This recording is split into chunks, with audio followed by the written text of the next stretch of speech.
Hello and happy Wednesday. Welcome to the Boilermaker Lounge. I'm Sam Springer, as always, joined by Grant Flora. Grant, we're almost to game day. I love this time of year.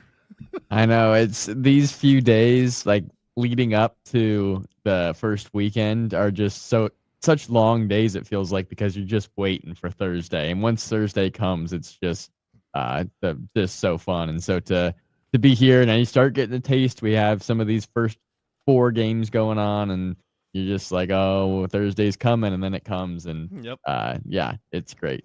Yeah, and a quick programming note since we've changed to the Boilermaker Lounge, our video feed is now available on Spotify. When the audio podcast comes out on Spotify, our video webcast is available on Spotify.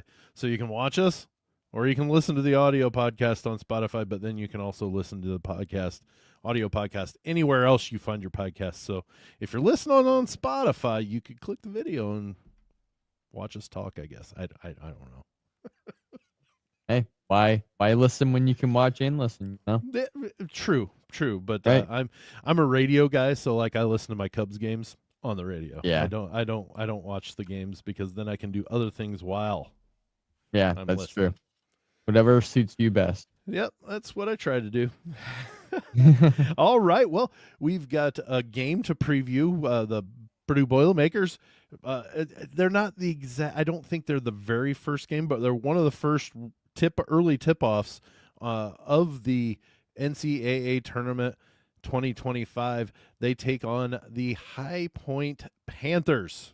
Grant, a lot of people are picking the High Point to beat the Boilermakers. It has to do, and you tell me your thoughts. I would have to think it's because High Point's coming in. They're a good basketball team. They play well. They do things seemingly the right way. Whatever. 82 points a game. That's a lot of points. And Purdue struggled coming into this tournament. Yeah, it's all the things you look for when you're filling out your bracket and you're trying to find potential upset picks. Yep. You have a team in High Point that just matchup wise is built to exploit Purdue's weaknesses. The team that is just playing really well, looks dangerous, 29-5 overall. But they have just had a really nice basketball season. They are more experienced, I think, than Purdue. They're athletic, they're big. This isn't a team that you're going to look at Purdue and you're going to say that's a high major program and High Point is they just look like a mid-major. They don't look like a mid-major. They actually have a lot of transfers who played at high major programs that have come onto their roster. So you're not going to look at this and say, wow, Purdue just looks like they're physically better than High Point. But they may be more skilled, but it's not going to be obvious necessarily. So Right. it's and then of course you factor in that Purdue has struggled to end the season and High Point it seems to be as good as ever. So yeah, for all those reasons, you ask, Joe Lenardi, you ask the guys at the Field of 68, you ask Seth Davis, all these John different Fanta. analysts, John Fanta, like everybody is saying High Point is going to beat Purdue. And I totally understand why. My hope is that when Braden Smith and Trey Kaufman-Renn hear that, they do everything in their power to keep that from happening, gives them a little extra boost, and maybe Purdue finds a way to get it done. My years of filling out a bracket, I do it every year. And the more I sit there and think about it, and the more I listen to everybody saying this team's going to win, almost never does that team actually win. So it makes me feel good on that. On that, from my history of doing this, is when a lot of people agree, it seems that either the favorite takes umbrage to it and goes and just houses the team, or they're just not. I mean, they're just not playing the caliber of teams that the other team, the favorite, is playing.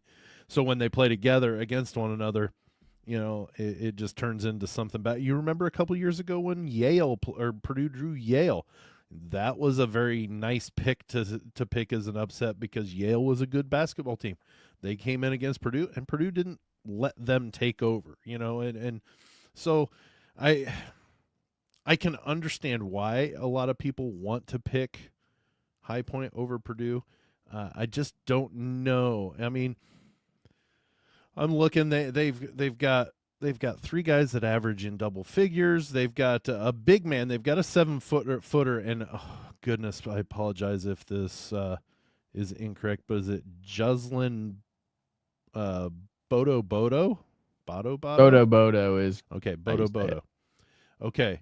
So and he only averages about 5 points. He only plays about 20 minutes a game, which it looks like that's one of the higher averages. So he plays a lot for the Panthers.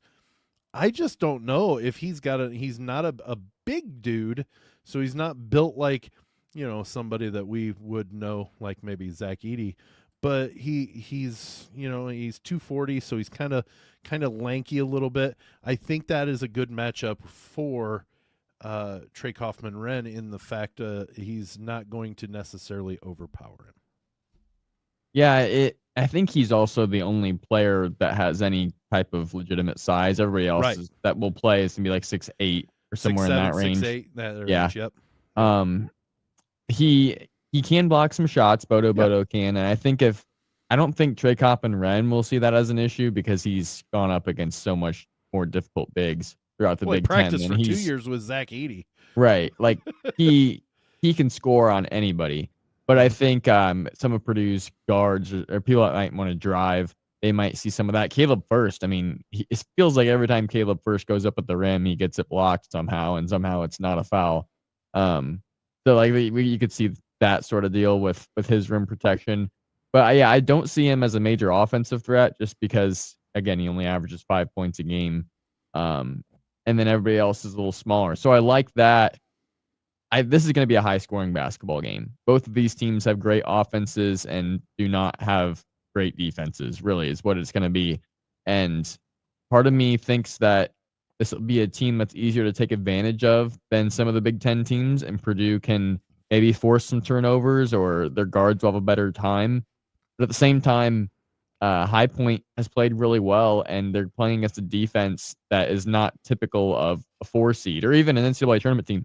Purdue's 2-point defense.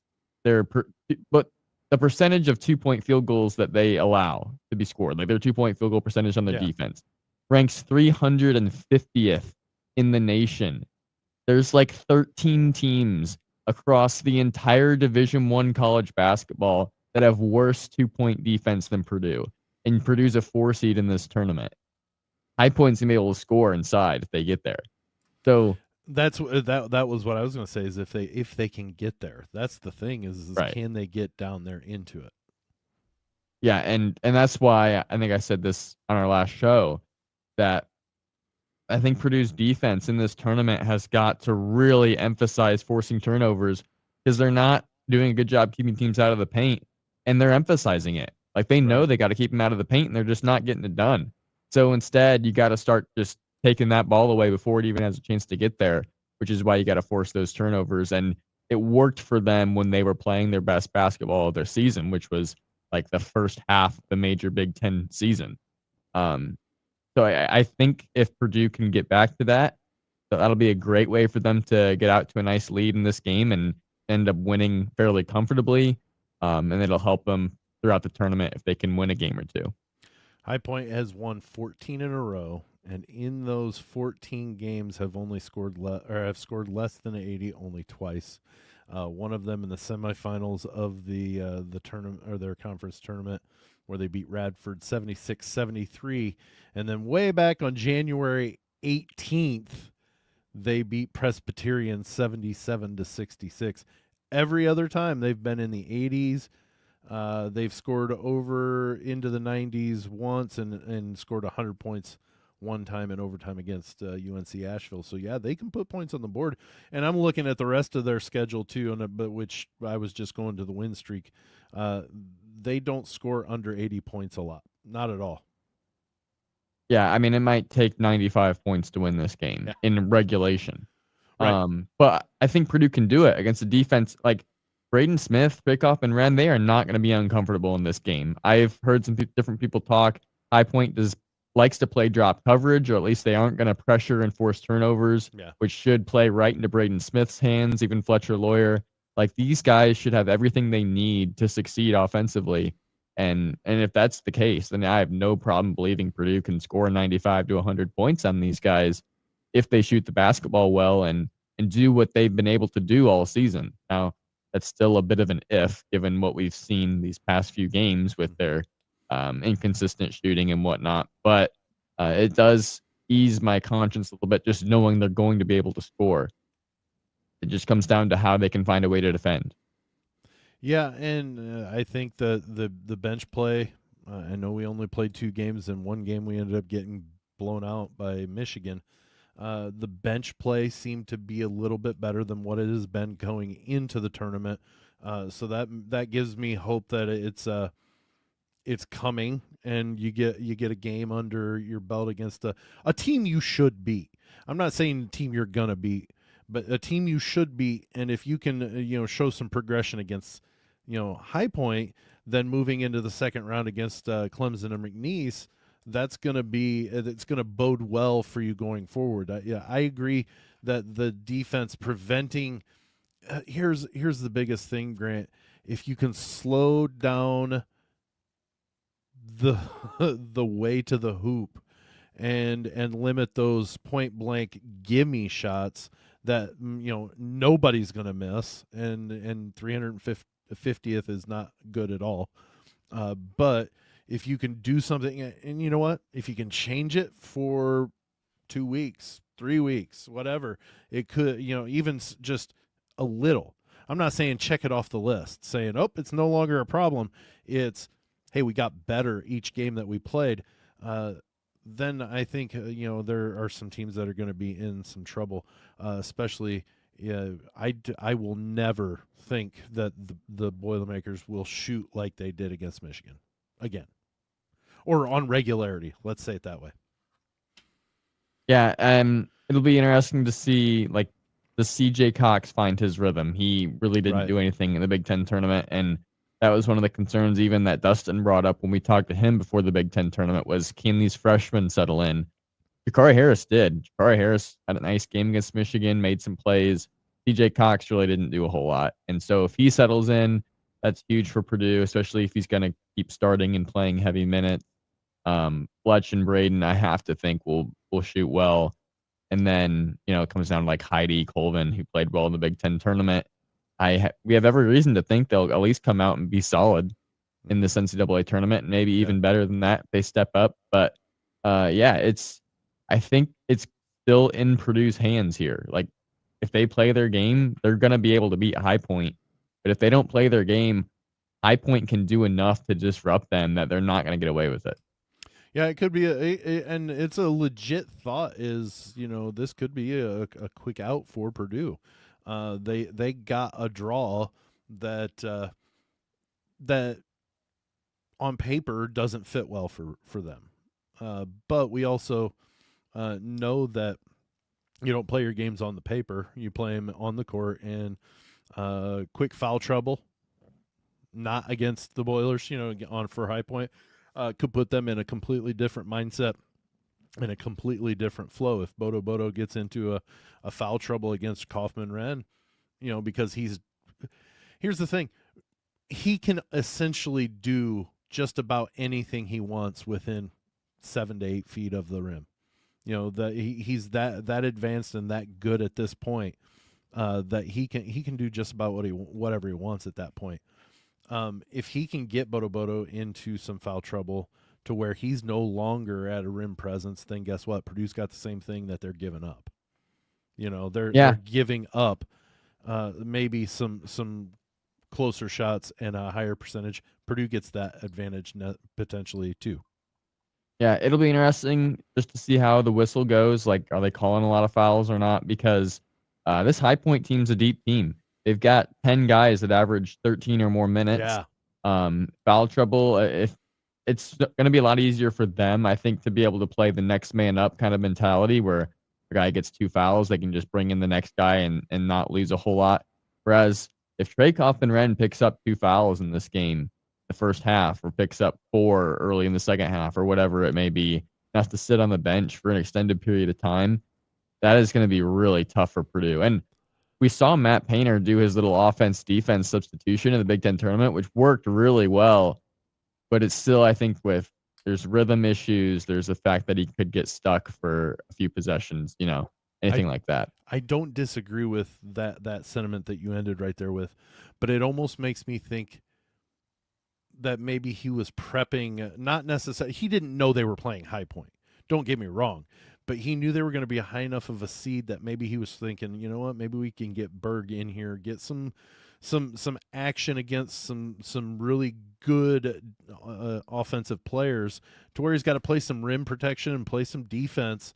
Yeah, he drew a couple of fouls, yeah, but he got a good block at when he went in as well. And, he wasn't a dumpster fire, so to speak, but at the same time, maybe that throws another amount of height that, hey, maybe we flush or, flip flop them offense for defense. And a couple of times, Berg gives Bodo a good hard, I'm not saying dirty, I'm saying a good hard foul on a play at the and it could wreak its toll. And also maybe Berg's just manhandles him and shuts him down for every time that they get to. I don't know.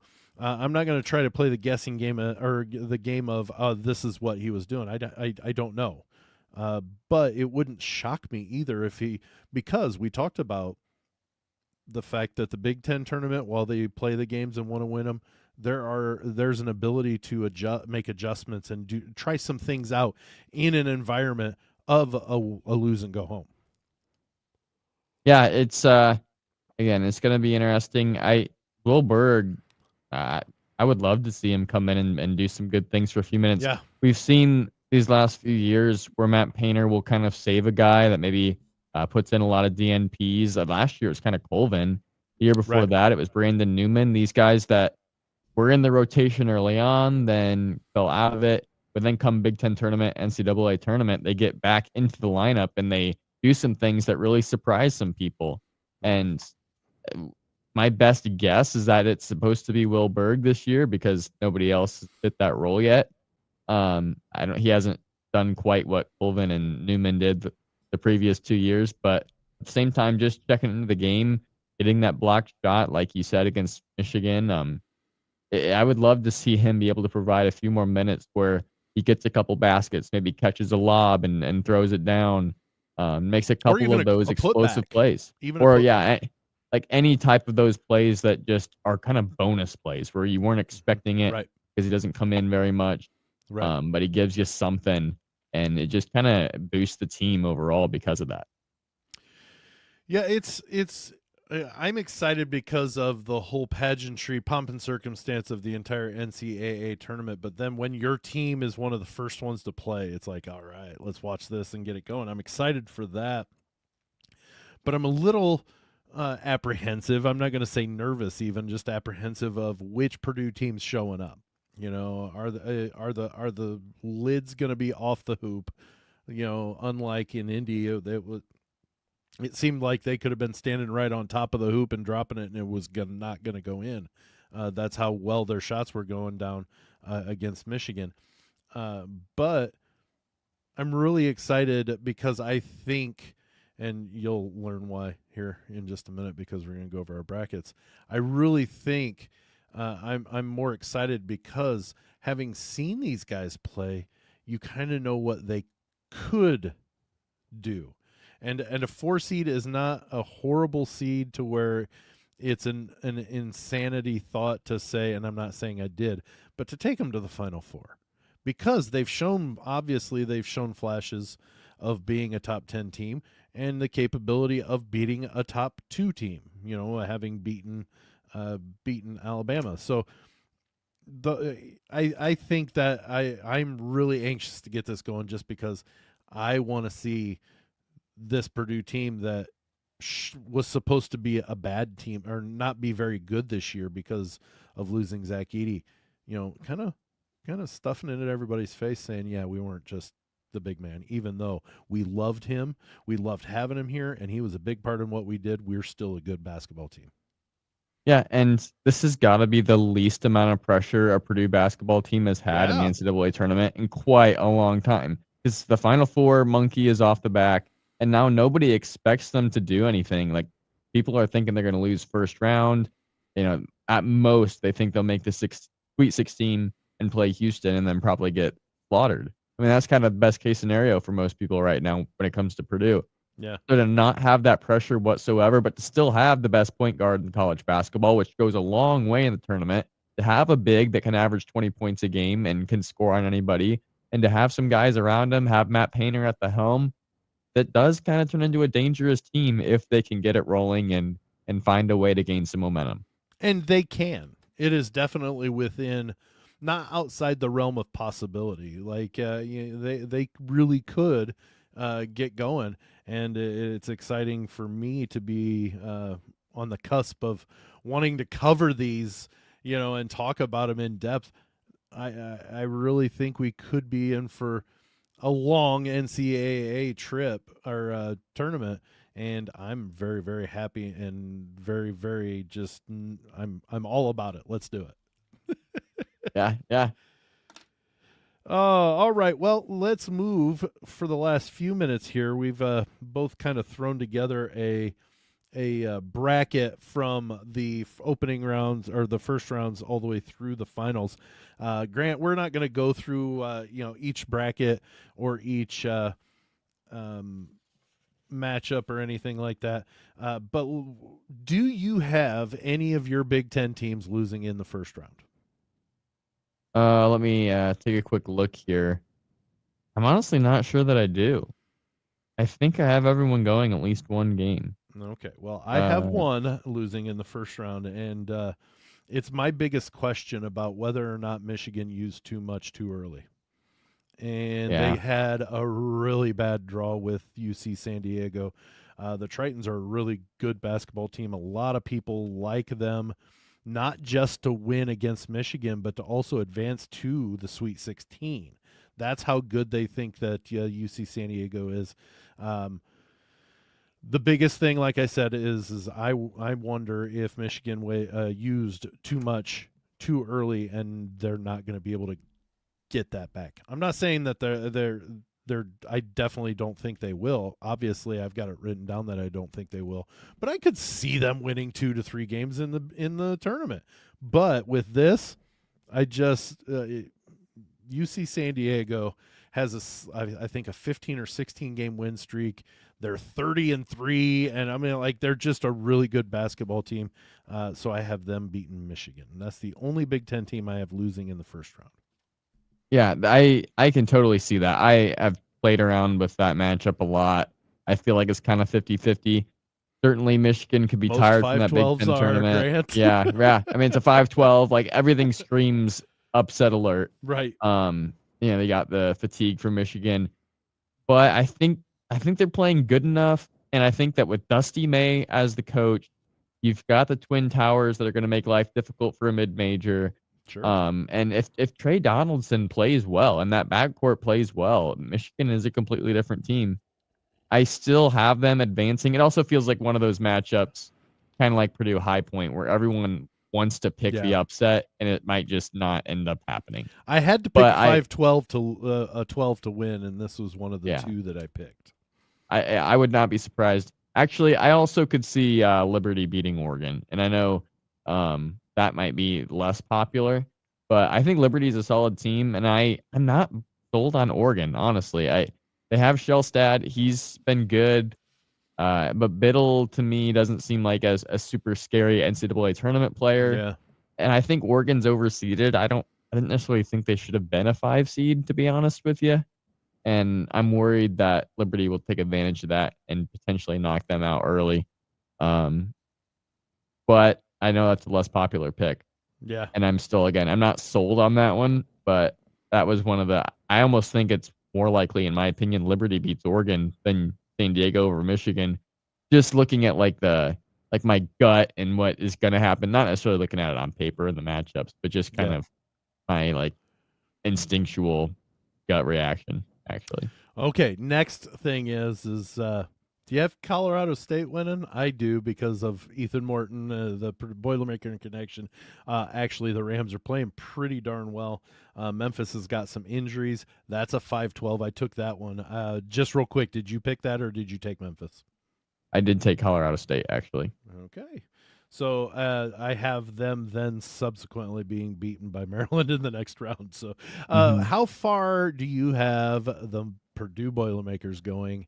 I safe to assume you have them advancing past High Point?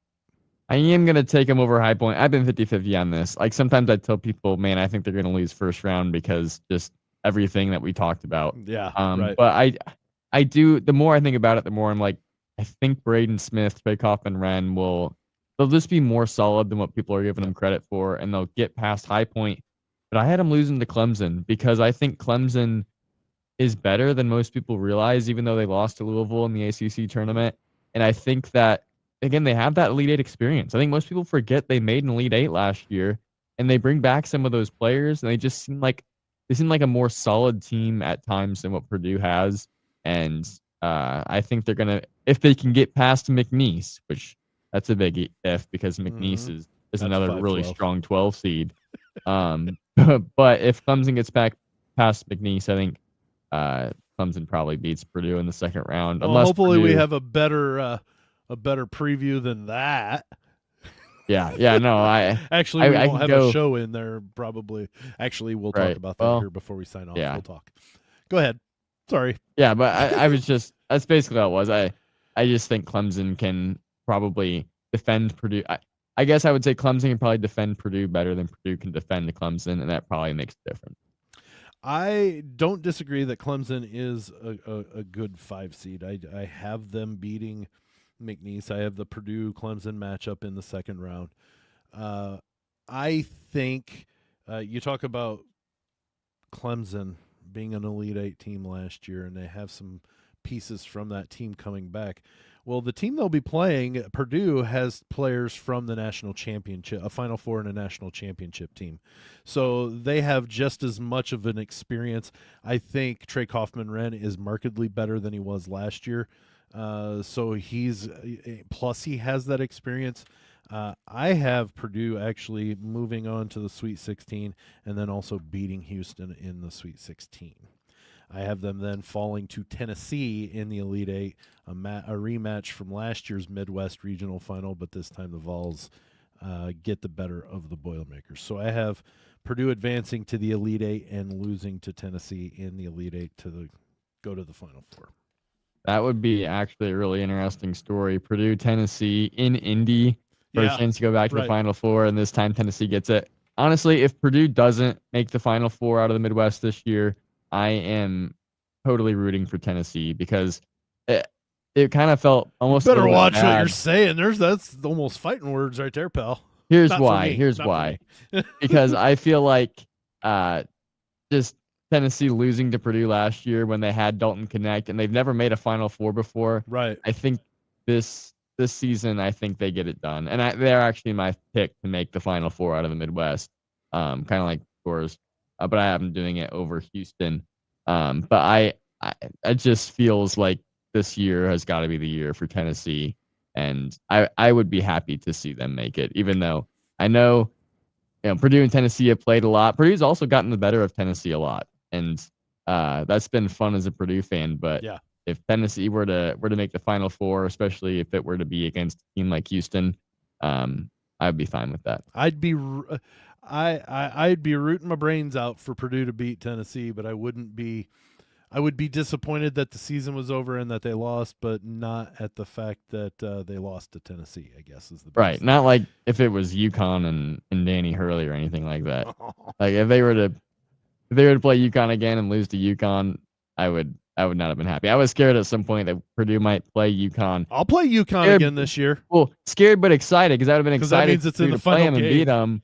Right. But like I was thinking before the bracket comes out, if Purdue plays UConn and ends up losing in like the second round, I was not going to be happy about that. But I was also been excited because it would have been a chance for Purdue to beat UConn, and that would have been a lot of fun. But okay, so before we wrap up the show, your Final Four. Actually, first off, how many do you how Do you have any Big Ten teams in the Elite Eight? I do. I have so far. I actually have two. I have three, including Three. Purdue. Okay.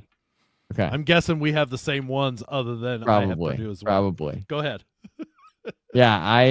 I took Michigan State in the South. I actually took Michigan State to make the Final Four.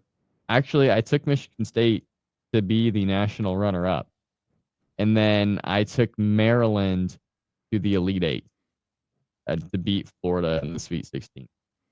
Okay, so that leads us to who's your Final Four? So my Final Four, and I'm still working on my West. I'm not sure about this at all.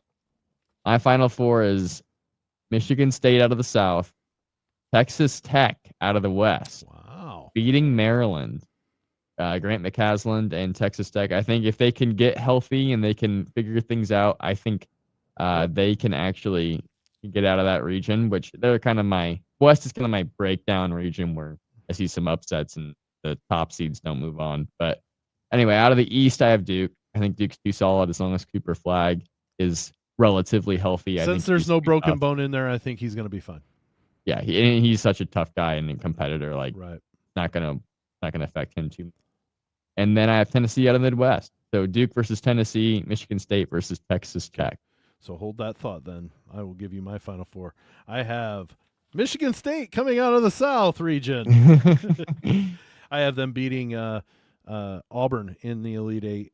Then I have St. John's coming out of the West, kind of along the same lines. Not the kind of the odd way of working out. Now, don't get me wrong, St. John's is a 2 seed, so it's not like it's a complete shock. But a lot of people like Florida as the most athletic and maybe best all-around team in this bracket. I just think Maryland's matchup with them does not match up well for Florida. I think Maryland beats them. I think St. John's beats Maryland in the Elite Eight to go to the Final Four. And then in the East, I have Duke beating Bama in the Elite Eight. And then I have Tennessee beating Purdue in Indianapolis. So we only differ in one region right now, Grant, for our Final Four. Yeah. Who are your national champion teams? Yeah, I had Michigan State over Texas Tech in the national semifinal, and then I had Duke over Tennessee, with Duke being the national champions. It just feels like this is the year for Duke, and I have no problem. I have a problem picking against them. Like I can't really. You can't pick against They're them. too solid. Like they're too dominant. There's that no means Mason holes in Gillis, that Duke former team. Boilermaker, gets a ring. That is finally, true. or gets a ring. So. Yeah. I have Michigan State beating St. John's in the first semifinal, and I have Duke beating Tennessee in the second, with Duke being the national champion. We didn't talk. No, we didn't. That's funny. Well, it'll be fun to see how day one, how much yellow goes onto my bracket that I've filled out, because every year it seems like I put so much thought into it, and I might as well just be flipping a coin as I go through. But that brings us to the end of today's episode for the Boilermaker Lounge. Kind of a programming note. Be on the lookout this weekend for a lot of live content. I know Thursday I won't be able to do it, but I'm traveling to Milwaukee for the first and second round games there that include Illinois there for my other show, Big Talk. And so I will be there in Milwaukee. But Saturday, pending a Purdue win, I plan on doing at least maybe a live reaction show as a social media only. So on the platform formerly known as Twitter, on X and Facebook, you'll be able to find some live reaction to the Purdue game, and then also be on the lookout for some stuff with the Big Ten if you want to do that as well, or if you want to check out that as well. I will be doing some stuff for Big Talk as well, all from Milwaukee, Wisconsin. Lovely dairy land of the U.S., I guess. But it's always fun covering basketball games and the tournament. It's always a great time to be able to be at an arena and walk down into the workroom and see like 4 games going. It's fantastic. So really looking forward to that. We will be having some content coming out this weekend with the games being played and with the 2 shows that Lounge Sports Network has. That is Big Ten centric with Big Talk, and then Purdue centric here, obviously, with the Boilermaker Lounge. So as long as Purdue keeps winning, there will be live reaction video or content coming out, as well as maybe some live action reaction stuff for other Big Ten teams as well. Yeah, sounds good. It's gonna be a fun weekend if you're a college basketball fan. You better if you're not running, you better be ready. Yeah, well, that's the thing. I have a race on Saturday, which is and I have a wedding to go to, so Saturday's going to be busy. If Purdue plays, I'm going to have to get real lucky with when I almost want the game to be at like 10 p.m. because that's probably the best chance I can make it. Not likely, but yeah. Yeah. So actually, I wouldn't think that the noon game. Of course I don't know. It just depends on when it's when the networks want it, I guess, basically. Yeah. I don't think there's any way to have any idea when they're going to play. So, but it might not even matter if they don't get past High Point. But got to get past High Point first. So enjoy the game on Thursday. I'll be sitting at my work desk looking on hopefully to a Purdue Boilermaker victory, and we will be back throughout the weekend. Even